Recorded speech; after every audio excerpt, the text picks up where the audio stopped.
As you stir the gelatin mixture into your morning water, you can almost feel your digestive system start to hum along, like a gentle wake-up call for your insides.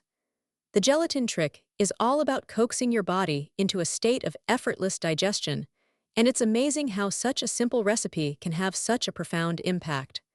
By combining plain gelatin with warm water, you're creating a soothing balm for your gut, one that helps to calm inflammation and get things moving. My friend, I've seen people who have struggled with bloating and discomfort for years find relief with the gelatin trick. It's not about adding some exotic ingredient to your diet, but rather about working with what you already have in your kitchen. The gelatin trick is a gentle nudge, a reminder that sometimes the simplest solutions are the most effective. By incorporating this daily ritual into your routine, you'll start to notice the difference for yourself. Your energy will lift, your skin will clear, and you'll wake up feeling refreshed and renewed.